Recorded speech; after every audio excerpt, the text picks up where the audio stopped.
Sobat Tani, selamat datang di podcast Bistan. Memang saya di rumah itu ada hidroponik. Hanya dalam waktu 1 bulan, ya 1,5 bulan, itu udah bisa dipanen. Jadi sebetulnya ya urban farming itu sebetulnya mudah. Ya. Akan kita lanjut di segmen berikutnya.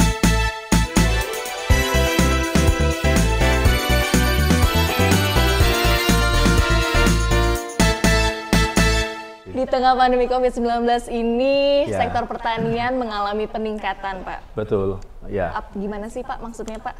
Ya, itu bukti ya bahwa ternyata penyangga ekonomi kita saat ini itu adalah pertanian. Ya.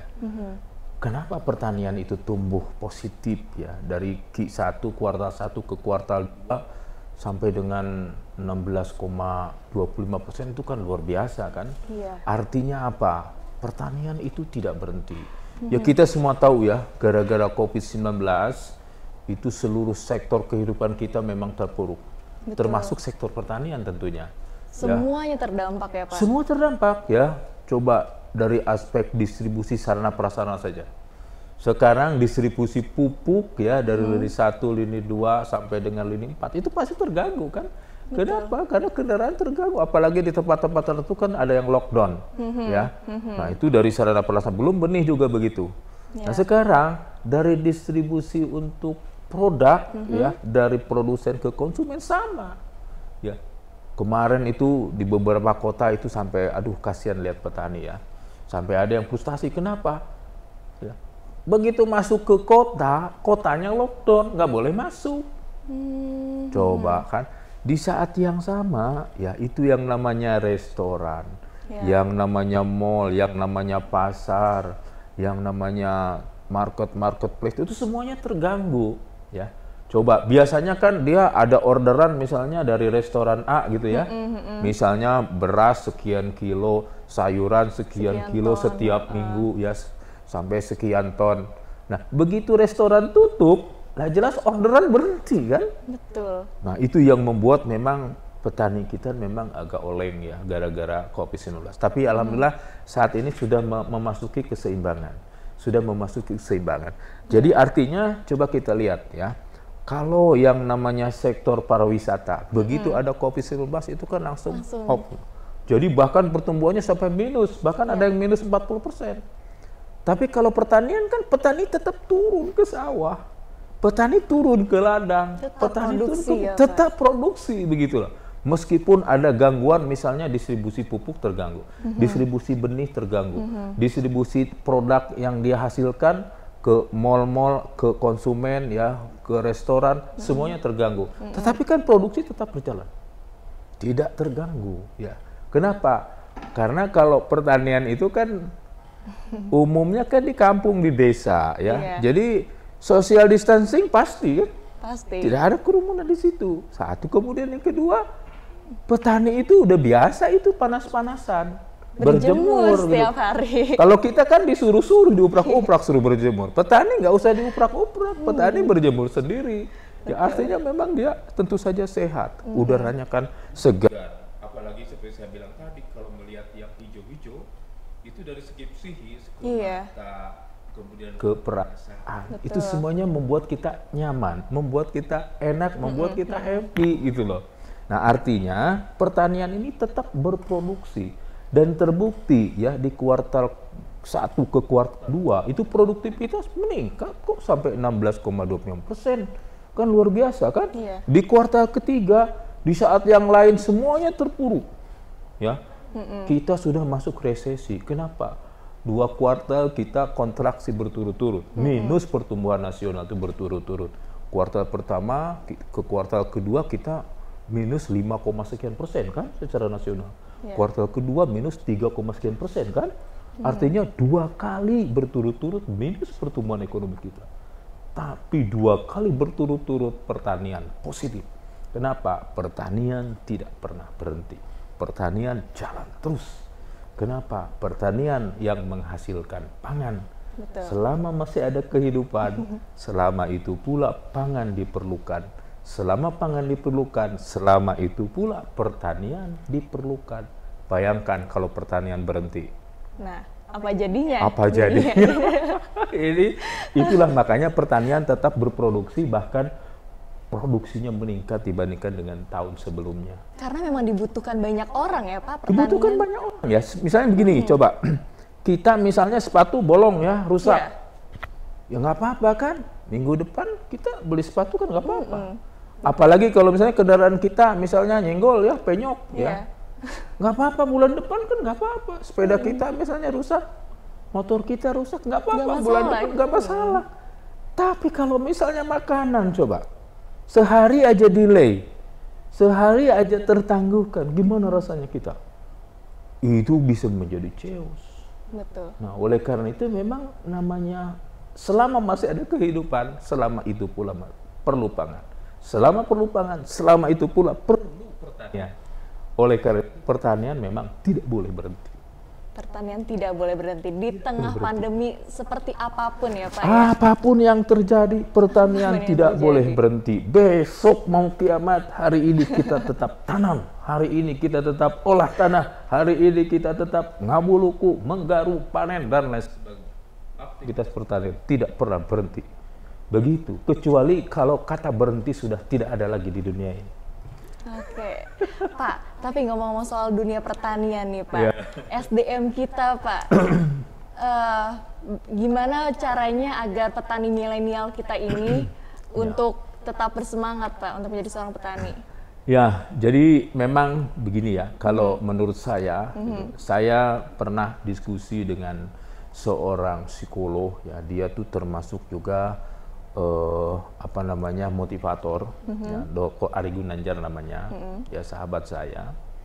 Dia bilang ada 3 faktor pengungkit produktivitas. Yang pertama adalah inovasi teknologi dan sarana prasarana. Dia bisa mengungkit produktivitas sampai 25%. Kemudian yang kedua adalah peraturan perundangan, mulai dari Perpres, Permen, ya, kemudian Pergub, kemudian Perbub, ya, sampai Perda, peraturan daerah dan sebagainya. Itu juga memberikan kontribusi terhadap produktivitas kurang lebih 25%. Ternyata pengungkit terbesar itu adalah SDM pertanian, 50%. Wow, 50%. Itu yang sering orang lupakan. Jadi pengungkit produktivitas itu bukan traktor, bukan pupuk, ya, bukan irigasi dan sebagainya. Pengungkit terbesar adalah SDM pertanian. Siapa dia? Petani, praktisi pertanian, petani milenial, termasuk KWT, Poktan, Gapoktan. Itu pengungkit terbesar. Hanya masalahnya seperti pertanyaan Mbak Vika tadi, ya. Kenapa petani milenial kok semakin sedikit, gitu kan, dan mereka tidak semangat, misalnya seperti itu. Nah, fenomena petani berkurang. Petani milenial enggan ke sektor pertanian. Itu adalah fenomena global memang. Artinya di seluruh dunia itu terjadi. Atau mungkin bisa dengan mindsetnya mungkin Pak? Nah, itu yang harus kita lakukan. Yang harus kita lakukan adalah kita harus tunjukkan kepada anak-anak petani kita, kepada petani milenial kita, bahwa pertanian itu menguntungkan, bahwa pertanian itu menghasilkan duit.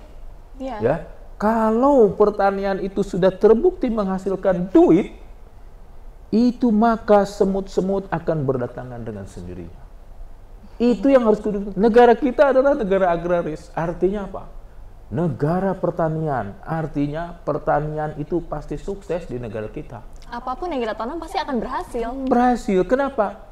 Persyaratan tumbuh di negara kita itu lengkap. Betul, Pak. Persyaratan tumbuh itu apa sih? Contoh air. Coba lihat tuh di negara-negara Timur Tengah, kering kerontang di sana. Tapi kalau di kita begitu mendarat dari pesawat, ijo royo-royo. Artinya kalau ijo royo-royo berarti air itu ada di mana-mana. Apalagi sekarang nih musim hujan, ya banyak air berlimpah, air nggak masalah kita air. Beda dengan di negara Timur Tengah atau di negara subtropis. Di negara subtropis itu ya 1 tahun mereka hanya bisa tanam 3 bulan. Kenapa? Suhunya nggak cocok. Musim dingin, musim salju kan minus sekian derajat Celcius. Kemudian dia meningkat sedikit tapi masih di bawah 10 derajat Celcius. nggak bisa bertanam. Dia baru bisa bertanam di saat musim semi, musim panas. Dan itu umurnya hanya 3 bulan dalam 1 tahun. Lah kita suhu 20 sampai 30 derajat Celcius setiap hari. Artinya apa? Sebulan 30 hari, setahun 365 hari, setiap saat gitu loh. Artinya luar biasa negara kita. Satu lagi ya, sinar matahari. Di negara subtropis itu panjang harinya itu pendek. Saya pernah berpuasa di sana kebetulan bulan Ramadan, ya. Nah, kalau pada saat bulan Ramadan saat itu bulan Desember, bulan Januari, itu yang namanya matahari itu saya makan sahur itu 6:30. Kenapa? Subuhnya jam 7, ya. Tapi saya sudah buka 2:30. Kenapa? Maghribnya 2:30. Artinya siang harinya itu antara jam 7 sampai jam 14, 7 jam sehari. Kita dari jam 6 sampai jam 6 terang benderang, iya kan? Artinya apa? Sehari kita 12 jam. Di tempat orang lain sehari cuma 6 jam, 7 jam. Artinya apa? Panjang hari untuk proses fotosintesis, untuk pertanian di kita ini berlimpah. Artinya setiap saat kita bisa memproduksi pertanian. Itulah negara agraris. Artinya kita pertanian itu pasti untung. Kalau nggak untung berarti ada yang nggak benar. Nah, itu yang harus dikoreksi. Begitu. Nah, itu yang harus ditanamkan kepada anak-anak muda. Ya, jadi pertanian itu sebetulnya potensinya luar biasa. Tinggal kemauan kita, etos kerja kita, tekad kita, ketekunan kita, kerajinan kita, keuletan kita. Betul. Semakin rajin, semakin ulet, pasti berhasil. Pasti ya Pak. Pasti. Padahal juga sudah banyak buktinya ya Pak, petani-petani milenial yang mendapatkan omset jutaan bahkan ratusan juta rupiah dengan cara memanen itu ya Pak. Betul. Nah, tentu meyakinkan itu juga kan belum cukup. Ya. Tentu kita harus tingkatkan kapasitas mereka, kemampuan mereka, pengalaman mereka, keterampilan mereka di sektor pertanian. Bagaimana caranya ngolah tanah yang bagus? Bagaimana caranya memilih varietas tanaman yang bagus? Bagus dalam hal ini tentu saja bagus harganya, bagus produksinya, bagus juga nanti di dalam proses tanam sampai dengan panennya. Nah, jadi bagus itu macam-macam ya, bukan hanya bentuknya yang bagus, bukan, duitnya harus bagus. Ya, nah kemudian juga bagaimana pemupukan berimbang, ya, bagaimana kita pemanfaatan pestisida nabati sehingga produktivitasnya tinggi. Kalau produktivitas rendah, ya mau untung bagaimana itu? Untuk menutupi biaya produksi, beli pupuk, beli pestisida aja belum tentu cukup. Makanya produktivitas harus tinggi. Caranya bagaimana? Ya teknologi dong pakai. Begitu. Teknologi pertanian. Betul. Bagaimana ngelola airnya yang bagus, gitu loh. Bagaimana mengelola tanaman yang bagus, bagaimana cara panen yang bagus. Coba. Dulu bahkan sekarang ya banyak sekali petani kita yang panennya itu kan pakai sabit, ya kan? Setelah pakai sabit kemudian digebot, jebret kan agar gabahnya itu rontok. Betul. Tetapi kan begitu digebot itu gabahnya itu ngaceleng kemana-mana kan, berterbangan kemana-mana. Artinya apa? Losisnya tinggi. Yang terbuangnya tuh banyak. Iya, banyak. 15-20%. Iya. Tapi sekarang sudah menggunakan harvester. Ya, begitu menggunakan harvester. Yang terbuang itu sedikit. Tadinya yang terbuang 20%, bisa menjadi 10% yang terbuang, bahkan 5%. Artinya apa? Kita bisa meningkatkan produktivitas 10-15%. Tuh, itu baru dari satu alsin saja, dari satu alsintan. Nah, belum lagi ya setelah panen mendapatkan gabah. Jangan dulu jual gabah. Kenapa? Jual gabah tuh murah, Rp4.000 per kilogram. Dijemur dulu, digiling dulu jadi beras. Kalau udah jadi beras, Rp9.000 per kilogram. Artinya apa? Nilai tambahnya tuh semakin banyak, keuntungannya lebih banyak. tinggi.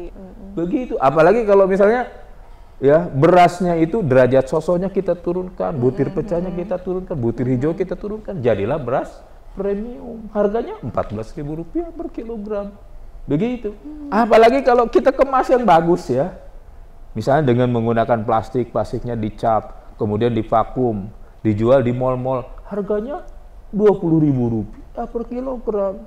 Iya kan? Semakin tinggi itu. Apalagi kalau udah jadi beras ya, kita dapat duit bukan hanya dari beras.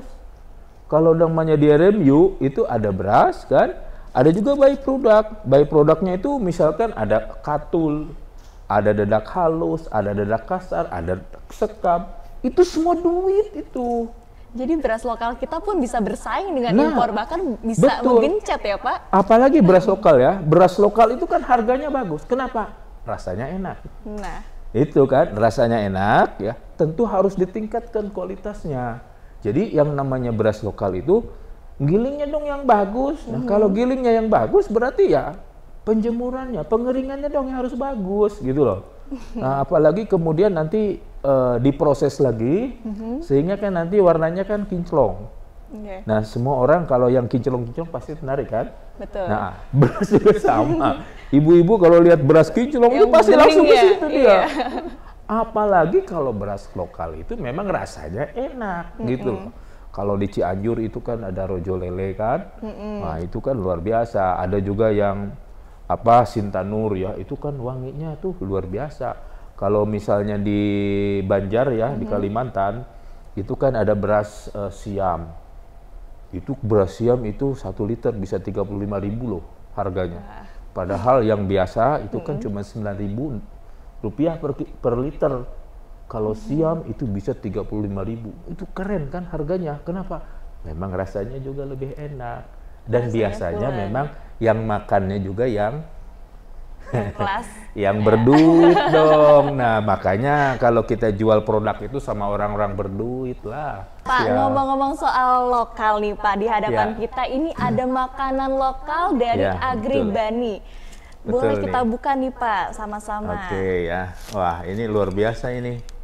Ini kelihatannya serba ungu ini. Serba ungu, dan ini kalau nggak salah dari ubi ungu nih Pak. Berarti ini dari ubi ungu ini. Dari ubi ungu. Ubi ungu ini luar biasa loh. Ubi ungu itu selain memang dari segi warna menarik. Wah, cantik ya Pak ya. Ungu itu berarti ya dia mengandung antioksidan tinggi. Antioksidan tinggi. Dia mengandung karotinoid tinggi dan dia berfungsi sebagai antioksidan. Wow. Biasanya ibu-ibu nih suka nih kalau bilang antioksidan pasti seneng kan? Kenapa? Karena dia bisa menghambat penuaan. Penuaan dini. Betul banget nih. Jadi jangankan ibu-ibu, kayaknya aku juga bakal seneng. Oh gitu ya. Keren ini. Dan uniknya lagi ternyata ubi ungu ini bisa jadi hamburger ya Pak. Mungkin kalau apem ada yang banyak ya, apem ini burger. Ini luar biasa, ini keren ini. Jadi kalau burger dari ubi ungu ini memang hal yang baru. Menurut saya ini inovasi yang luar biasa. Yang luar biasa Pak. Coba saya mau coba ini yang apemnya dulu.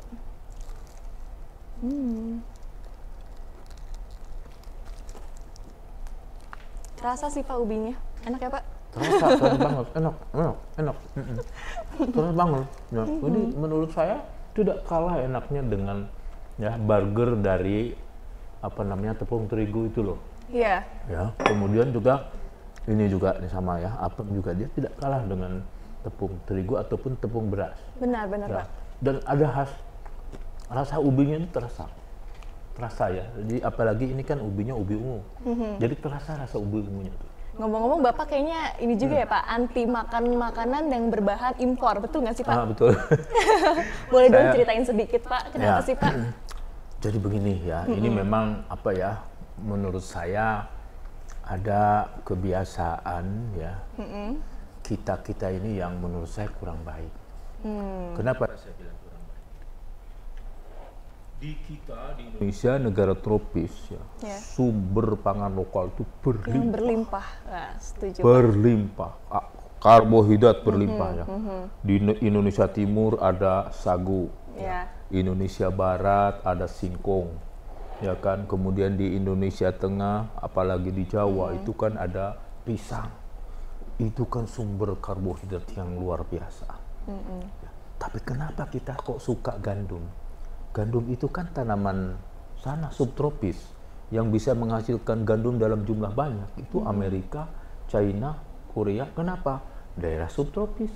Gandum itu adalah tanaman subtropis. Nah, kita di daerah tropis. Tanamannya apa? Ya ubi, apalagi singkong, apalagi sagu, apalagi pisang, kentang. Itu mestinya ya yang kita makan itu ya ubi dong. Memang ubi tanaman tropis, tanaman kita, ya kan? Apalagi ya sagu dong. Bahkan kalau sagu ya itu kualitas gizinya jauh lebih bagus dibandingkan dengan beras, dibandingkan dengan gandum. Kenapa kita memakan justru yang kualitas gizinya lebih jelek begitu loh? Nah itu yang saya juga heran juga ya. Mungkin di situ kemasannya ya, kemasannya mungkin kita kalah. Nah kemudian juga mungkin cara olahan. Jadi olahan dari pangan-pangan yang berasal dari gandum ini kan memang luar biasa, banyak dan memang menarik. Kenapa? Ya memang itu berasal dari sono kan, dari negara-negara subtropis. Lah kita misalnya kan ini sekarang ubi, ini kan paling kemasannya olahannya kan cuma sampai seperti ini. Tapi kalau misalnya gandum itu, wah luar biasa kemasannya. Dibuatnya semenarik mungkin semenarik ya, mungkin, jadi orang mungkin lebih tertarik. Cuman ya kita harus sadar, sekarang kita impor gandum ya setiap tahun, itu bisa 50-60 triliun loh. 60 triliun itu berarti nolnya berapa Mbak tuh? 60 triliun rupiah, bayangkan. Nolnya berapa? Ya. Coba kalau misalnya itu dibelanjakan kepada petani kita. Petani kita ada 33 juta orang. Apalagi di masa pandemi, itu sekarang kan banyak yang PHK, Mbak. Nah, karena PHK terpaksa dia masuk pertanian. Artinya dia terpaksa jadi petani. Petani kita nambah. Yang PHK kan saat ini kalau di medsos saya baca bisa sampai 10 juta orang. Nah, kalau 10 juta orang setengahnya aja masuk ke pertanian, jadi petani. Berarti ada tambahan 5 juta dong. Berarti petani kita sekarang jumlahnya mungkin sampai 40 juta. Coba kalau misalnya 60 triliun itu diberikan kepada para petani kita yang jumlahnya 30 sampai 40 juta orang itu. Lumayan dia kesejahteraannya kan meningkat. Nah, itu yang sering kita lupakan. Belum lagi barang impor yang lain. Ya, barang impor kita tuh misalkan gula ya. Gula ini kan kita masih impor, apalagi gulanya gula pasir. Padahal gula di kita itu ada gula aren, ada gula kelapa. Indonesia adalah negara terpanjang pantainya di dunia. Kenapa? Negara kita negara kepulauan, lebih dari 13.000 pulau-pulau kita. Dan itu semua ditumbuhi oleh kelapa. Artinya kelapa di mana-mana tuh ada. Bahkan ini saya kan dari Pangandaran ya, itu pantai. Kelapa itu wah seabrek di mana-mana. Di depan rumah, belakang rumah, pinggir rumah, kiri kanan itu semuanya kelapa. Artinya setiap saat kelapa itu jatuh sendiri. Dan tidak ada harganya gitu loh, saking banyaknya. Coba kalau misalnya itu digunakan untuk menjadi gula. Gula kita gunakan untuk konsumsi maupun untuk industri. Maka kebutuhan gula konsumsi kita, gula industri kita, itu tidak perlu impor kalau menurut saya. Apalagi aren. Aren itu kan di daerah pegunungan ya, di daerah dataran tinggi. Negara kita adalah negara pegunungan. Coba, di semua pulau kita itu semuanya ada gunung. Artinya apa? Ada aren. Artinya apa? Ada gula. Asal kita mau bikinnya, asal kita mau konsumsinya. Ternyata berbicara mengenai produksi, itu belum cukup. Olahannya juga harus bagus. Kemudian juga kemasannya begini. Ini contoh ini, burger nih. Ya, ubi ungu. Pada saat ubi ungu misalnya kita panen ya, kemudian cuma kita rebus, orang malas makan. Tapi kalau udah jadi burger, ya, coba siapa yang tidak tertarik dengan burger ini? Artinya apa? Olahan dan kemasan itu memang sangat penting, terutama untuk pangan-pangan lokal kita. Pangan lokal kita tuh berjibun ada di mana-mana. Asal kita mau tanam, setelah tanam kita mau garap. Setelah kita garap ya kita mau konsumsi dong, minimal untuk kita aja.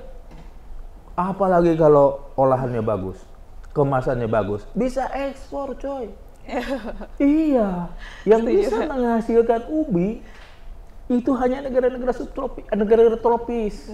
Negara subtropis itu ubi ungu susah. Kenapa? Panjang. Mereka kan hanya punya waktu 3 bulan. Lah, ubi banyak yang umurnya 3 bulan, apalagi singkong. Umurnya kan bisa 11 bulan. Ya kan? Baru menghasilkan. Mereka belum menghasilkan udah keburu dingin, udah keburu salju, akhirnya panen gagal kan?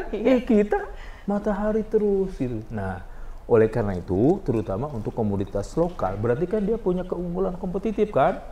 Artinya saingannya kurang sebetulnya. kalau kita garap secara serius, bukan hanya untuk konsumsi dalam negeri, kita bisa ekspor. Jadi yang harus kita perjuangkan adalah kesadaran publik ya Pak, Betul. tentang pangan lokal nih. Itu benar. Banyak sekali khasiatnya. Makanya, dan mudah sekali sebetulnya. Sebetulnya mudah kok. Kalau orang Sunda bilang ceblur aja bisa. Ceblur itu pokoknya tanam, dibiarin, nanti ketemu, goodbye, panen, datang lagi, ketemu lagi. Begitu, bisa. Di tempat lain nggak bisa begitu. Nah, oleh karena itu sekali lagi, pangan lokal di kita ya ini kan berlimpah, apalagi sekarang musim pandemi. Itu karena pandemi ya, mereka semua negara-negara yang biasanya mengekspor gandum, yang biasanya mengekspor beras, mengekspor horti, dia tahan itu ekspornya. Kenapa? Mereka takut kan ini pandemi sampai kapan. Jadi mereka tahan itu pangan yang nggak dia jual. Ya, sama seperti kemarin aja kasusnya kedelai itu. Ya kan, diborong tuh sama Cina. Akhirnya di pasaran habis, dibeli semua sama Cina, ya kan? Akhirnya harga kedelai itu legit kan? Akhirnya kita kena dampaknya juga ya. Akhirnya kita kena dampak. Padahal ya di kita tuh yang namanya koro pedang, ya koro benguk itu sama dengan kedelai, itu berlimpah di kita. Ya nama latinnya mucuna. Orang Jawa bilang itu koro benguk, ada juga koro pedang. Itu sama sebetulnya dengan kedelai, tapi produksinya sebetulnya bisa sampai 4 ton, bisa sampai 5 ton. Kedelai kan cuma 1 ton per hektar. Kalau koro pedang bisa sampai 4 ton per hektar. Nah, oleh karena itu kalau kita bisa memanfaatkan koro pedang, koro benguk dengan baik, ya, dibikin tempe bisa, dibikin tahu bisa.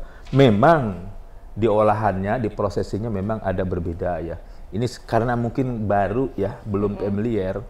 Jadi petani kemudian para pengrajin tahu, tempe, itu mungkin dia masih relatif belum terlalu kenal atau belum terlalu terbiasa. Ya. Jadi memang ya harus ada semacam pelatihan-pelatihan, pembiasaan-pembiasaan. Jadi begitu ya, tapi sebetulnya sumbernya itu luar biasa di kita itu. Apalagi ubi-ubian. Wah, ubi-ubian kita itu ratusan ribuan. Plasma nutfah ubi terbesar di dunia itu ada di kita. Ya, kenapa sih nggak kita makan? Kenapa sih nggak kita tanam? Kenapa nggak kita olah? Kenapa nggak kita konsumsi? Kenapa nggak kita ekspor? Begitu, itu yang kesadaran itu ya, yang harus kita naik terus ya, terutama ini lewat petani milenial. Makanya saya lewat petani milenial ini ya pasti saya dorong. Kamu apa yang kamu tanam? Oh Pak, saya tanam ubi ungu. Wah keren. Apa yang kamu perlukan? Saya bilang. Kamu gimana cara tanamnya?